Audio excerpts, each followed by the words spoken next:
Hello BookTube, and welcome to the end of 2017, the year that kept giving, some of it good, some of it bad, but at least we're all here to celebrate the end of it, so it couldn't have been that bad. I thought that what I would do in this video is put together a list of the books that I really enjoyed the most. I have got different genres, so it's going to be a bit of a chalk and cheese, rubber and nylon kind of combination here going, because let's face it, YA, crime and classics don't necessarily belong in the same pile, but today we're putting them in the same pile. But before I start with my top 10, I'm going to start with some honorable mentions because I did not know how to not mention them. So I'm going to start off with Stalin by Robert Service. Well, Stalin, a biography by Robert Service. And I really learned a lot from this book. I've never read a biography like this before, and you can see from all the tabs that I've left that there was a lot to be gleaned from these pages. It took me a while to get into the different way in which non-fiction is written. It's a lot more sterile, but I must admit it saved a lot of time, because if Robert Service was worrying about creating flowery sentences, this book would have been a lot bigger and a lot less to the point. If you plan on wanting to learn something about Russia, Stalin, I would strongly recommend this one. It was a very informative read. The next book on my list is The Goldfinch by Donna Tartt. This massive monstrosity that stuck my reading way off schedule right there in January. I must admit that I've thought more about it after having read it than I enjoyed it while reading. What I really appreciated about what she did with this book is she got me not only to sympathize with characters that even in real life I would have gone, you created your own poop, you deal with it, but she got me to root for them. That says a lot. I really felt for the boy in this story, and even his friend, who I would have written off as one of those despicable characters, just, created their own rubbish in life. I rooted for them both. I thought it was a fabulous story, particularly after the fact. Yeah. Really wrecked the reading right in the beginning. Did that book, it was hard to pick it up. The next one I'm coming to mention is The Hippopotamus by Stephen Fry. Now, Stephen Fry is not necessarily going to be everybody's cup of tea. He can be a bit harsh, he can be a bit crude, he can be a bit blasphemous, but he is flipping intelligent, and I really enjoy reading his books for that.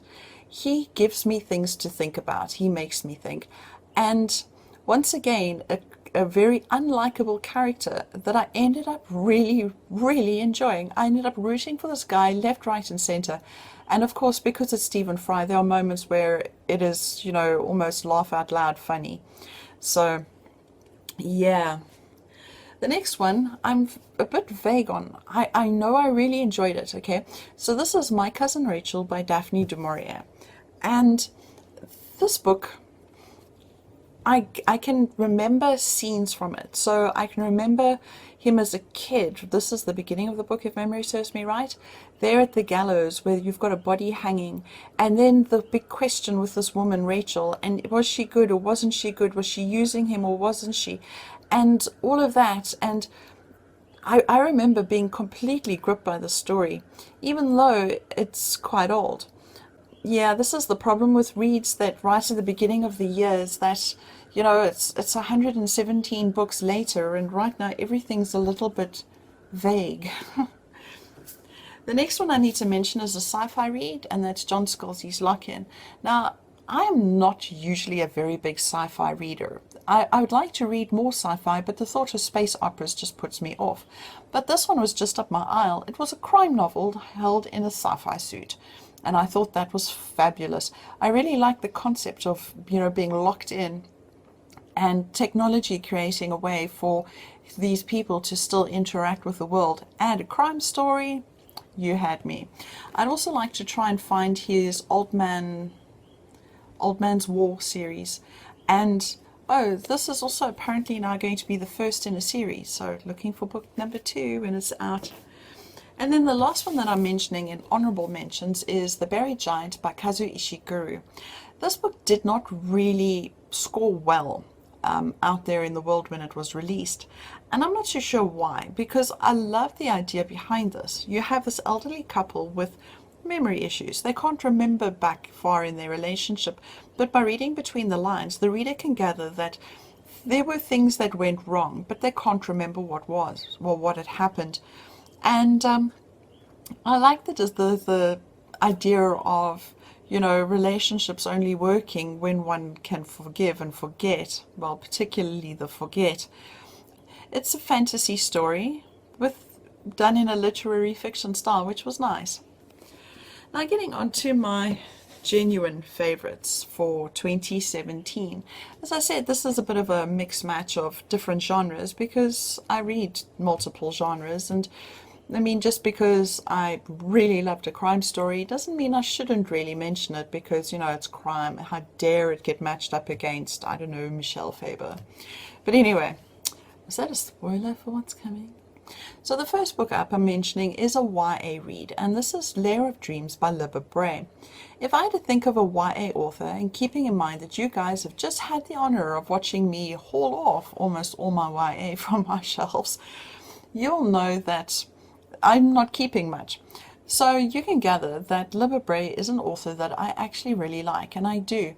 Her writing is a lot more intelligent than most YA authors. She doesn't feel that she needs to bash you over the head 12 times with the fact before she thinks you might have got it. Maybe let's add the 13th mention, you know. The other thing is her Beauty Queens I adored. I thought it was brilliant. For a piece of satire, particularly after studying Lord of the Flies, was brilliant. So Libba Bray is a YA author that I would read, although I haven't really got into her other series. It's just this one and Beauty Queens. But yeah, this was a good read. Then hitting, oh, let's not stick it in the box that's going to Jimmy.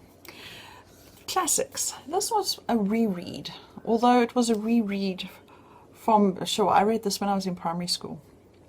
Not this book. I got a collection out the library. So we might as well just put this down as having read it for the first time. This is the complete short stories of Sherlock Holmes. And this is just a fabulous, the dust jacket has got that nice oily feel to it. And inside it's got the original drawings, or the drawings, and yeah, this was just fabulous. And to spend a few days in the head of Sherlock Holmes again, what could go wrong? Absolutely loved this. Next up, also not going in the box for Jimmy, The White Tiger by Aravind Adiga. This one won the Man Booker at some point in time. Doesn't say, but it says it won the Man Booker, and I know it did. This story sent me on a journey to India where I could almost smell the spices, smell the river Ganges, which was possibly not that great, and I lived with this boy, man. Well, you follow him from childhood to adulthood. It is written as a series of letters to diplomat, president, whatever, of China, explaining how India does the entrepreneurship, which basically, I'm not going to say this is a great recommendation for India, and it might be one huge generalization, but according to the character in the story, was through corruption and crime.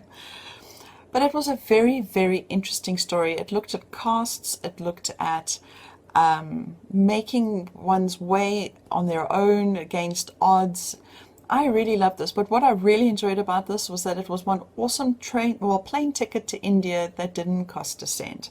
It was brilliant, although it did cost a cent as far as the River Ganges went. I lived in this, sure, and it was fabulous. Favorite fantasy book, and it looks like I'm showing you two books, but this is one book. It's just so damn fat that they broke it into two. Words of Radiance Part 1. Words of Radiance Part 2 by Brandon Sanderson. I can't seem to go wrong with Brandon Sanderson. I just absolutely love his books.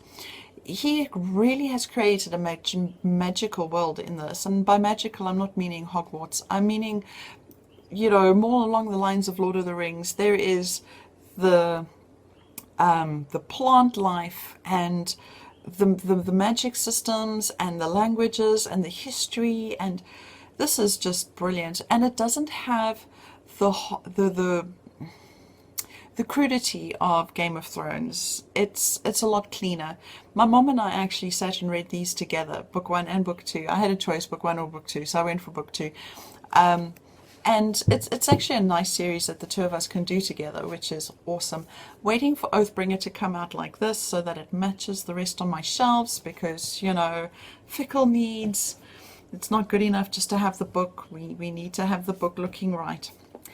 The next one is Middlesex by Geoffrey Eugenides, and I did not expect to enjoy this in the slightest. I did not think much of The Virgin Suicides by him, but at that point in time I already had this book. So I was like, oh, now what am I going to do? Well, let's just read it quickly. This book was so informative.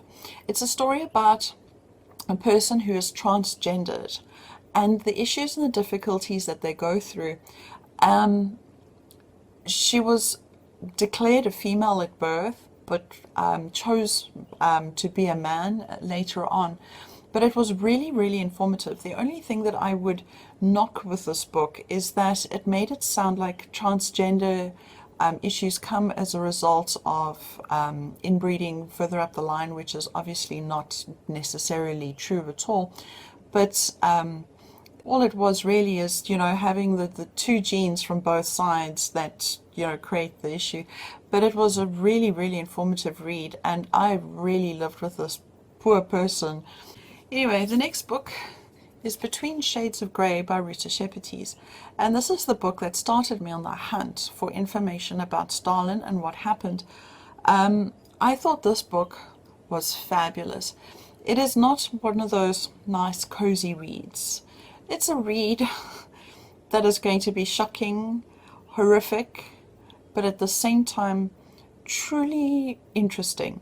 I couldn't put it down. The characters were done fabulously. And as I said, it led me on the hunt to go find out what the hell happened with Stalin, that he could get away with all of this. I didn't know anything about him and Lithuania or the non-aggression pact with Germany. So yeah, this book was really interesting, but it doesn't really cover the politics. I had to go and find out about it. This one, it starts off with a family, the mother and the two children, and their very young children, having to pack their stuff at night because they're being collected by Stalin's police and put on a truck. They stop off at the hospital where they wait until this woman gives birth, and she and the baby are lumped off on the back of the truck as well. And then they are trained off to the Arctic Circle. Is that right? I think that's right.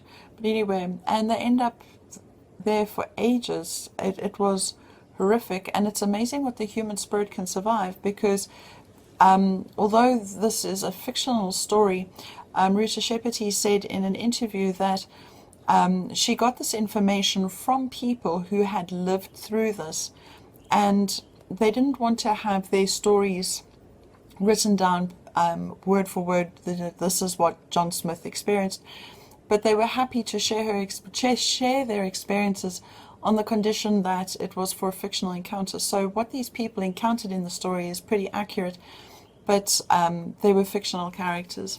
But it was a really, really interesting read. The next book I've got, you've seen recently. This is The Bone Clocks by David Mitchell. I really enjoyed him. I don't know if it's because I was in the middle of the biggest load of rubbish that I was reading at the time, and this book was, you know, that amazing piece of light. I enjoyed Cloud Atlas by him as well, and that also worked on a similar idea. In this one, you've got one story arc where you've got multiple short stories basically that add to it. Different characters except for the first and the last. It's the same girl, but it was fabulous. And what really stuck out with me was the last part of this, the futuristic world not far from now, which, you know, you can't really go, I don't see that happening. You kind of go, oh hell man, that's kind of a possibility if people don't stop what they're doing. Anyway, the next one, The Shadow of the Wind by Carlos Louis Zofran, which is a name I still can't say properly, but, you know, I can say words in English, so, you know, let's just leave me alone with my inability to say things in French and other languages.